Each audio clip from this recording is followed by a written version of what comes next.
नाशिककरांना देखील मोदींच्या आगमनाची प्रतीक्षा आहे।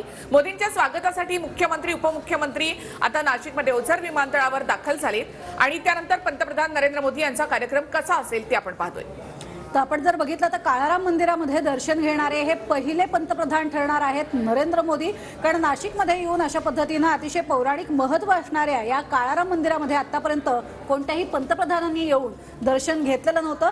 मात्र त्यामुळे संपूर्ण नाशिककरांना एक वेगळी उत्सुकता नरेंद्र मोदी यांच्या येण्याची आहे। नाशिकमध्ये येत आहे आणि नाशिकच्या रामकुंड येथे देखील मोदींच्या दौऱ्याचं नियोजन करण्यात आलेलं आहे आणि याचमुळे आपण बघू शकतो की मोदींच्या दौऱ्याच्या पार्श्वभूमीवर रामकुंड येथे पोलिसांचा बंदोबस्त देखील तैनात केलेला आपल्याला पाहायला मिळतोय।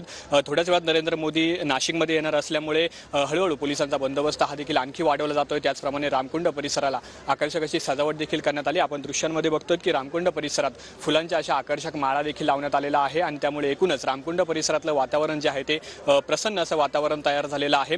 तर येत्या 22 जानेवारी रोजी अयोध्येमध्ये प्रभू श्रीरामचंद्र यांच्या मूर्तींचा प्राणप्रतिष्ठा सोहळा होणार आहे आणि त्याच निमित्ताने आता नाशिकचे देखील विशेष असं नातं जोडलं गेलेलं आहे। नाशिकचं देखील महत्त्व अधोरेखित होतंय। नरेंद्र मोदी हे नाशिकच्या प्रसिद्ध आणि ऐतिहासिक अशा काळाराम मंदिरात जाऊन दर्शन घेतील आणि त्यानंतर रामकुंड परिसरात देखील येणार आहे आणि या रामकुंड परिसरात नरेंद्र मोदी गोदा यांच्या हस्ते गोदा आरती करण्याचं देखील नियोजन आहे आणि त्याचमुळे प्रशासनाकडून देखील विशेष अशी खबरदारी घेतली जाते।